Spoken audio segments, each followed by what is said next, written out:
Sebelumnya, Assalamualaikum warahmatullahi wabarakatuh.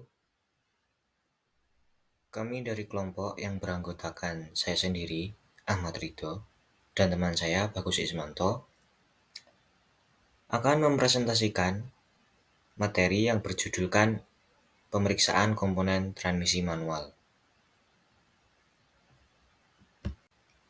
Sebelum memasuki pembahasan, yang pertama, mari kita mengenal tentang transmisi.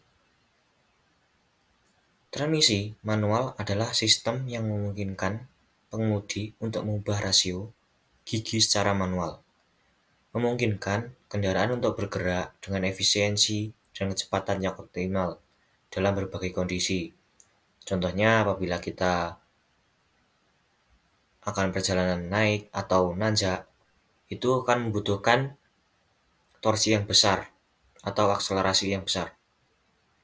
Nah, dengan itu kita memanfaatkan transmisi manual yang biasanya itu menggunakan gigi 1 ataupun gigi 2 kalau tanjakannya tidak terlalu curam. Dan sebaliknya apabila kita di jalan yang datar yang membutuhkan kecepatan maksimal, kita harus menggunakan gigi yang kemungkinan di atas 2, 3, 4, 5. Semakin banyak giginya, semakin akselerasinya berkurang tetapi top speednya bertambah. Nah, dengan tersebut, pada materi ini kita akan membahas pemeriksaan komponen transmisi manual supaya tetap optimal dalam penggunaannya. Langkah pertama pemeriksaan komponen transmisi manual, yang pertama adalah pemeriksaan casing transmisi. Kita cek pemeriksaan casingnya tersebut. Pemeriksaan utama adalah apakah ada retak dan tutup pernapasan berfungsi dengan baik, dan apabila terjadi kotor, maka dibersihkan. Dilihat dari visualisasi bahwa casing transmisi mengalami kekotoran maka harus dibersihkan, dan apabila terdapat retak yang mengakibatkan casingnya rembes olinya ataupun bocor, maka kita harus menggantinya ataupun dengan alternatif biasanya bisa digunakan untuk pengelasan. Tetapi cara tersebut mungkin tidak sesuai dengan SOP. Alangkah baiknya apabila ada retaknya, maka kami sarankan untuk diganti dengan yang baru. Selanjutnya, pemeriksaan komponen transmisi manual pada pemeriksaan permukaan gigi gear. Periksa permukaan gigi gear dari keausan atau kerusakan. Jika gear sudah aus atau rusak, ganti dengan yang baru karena dapat menimbulkan suara yang tidak normal. Nah, biasanya untuk gigi gear ini sebaiknya apabila mengalami keausan maka harus diganti, karena apabila tidak terganti akan menimbulkan suara yang berisik, ataupun bisa juga dengan gear yang aus akan mengurangi performa juga. Dan bahayanya lagi apabila tidak diganti, digunakan terus-menerus, maka bisa jadi gear tersebut giginya akan rusak ataupun gearnya akan jadi hilang dan akan gundul ataupun hilang gearnya yang gerigi-geriginya itu.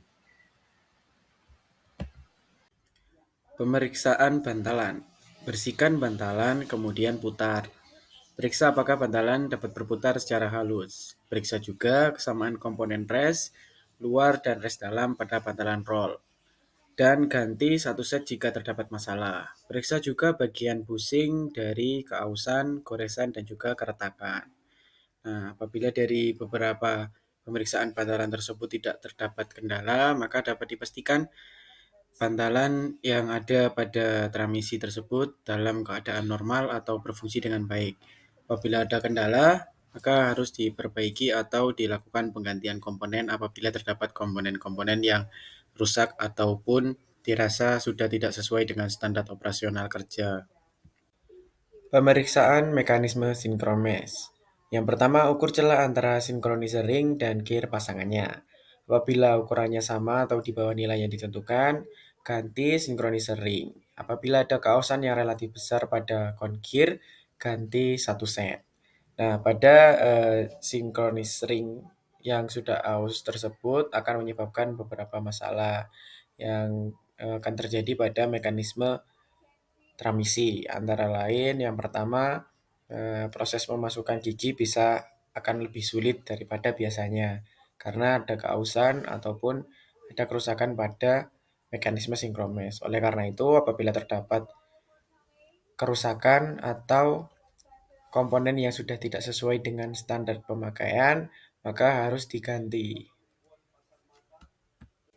Pemeriksaan yang kedua, ganti jika ada kaosan yang signifikan pada tonjolan synchronizer key. Periksa kaosan synchronizer shelf yang melindungi tonjolan synchronizer key.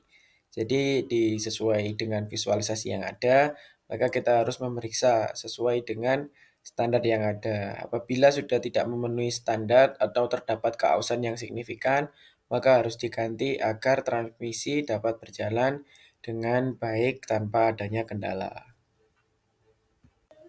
Dan yang ketiga, jika patah atau ada masalah dengan case spring, maka kita harus menggantinya. Nah, sesuai dengan visual yang ada, case spring ada di bagian antara synchron mesh dan juga clutch hook di situ. Ada shift key, nah di tengah-tengah antara shift key dan clutch hook itu merupakan case spring.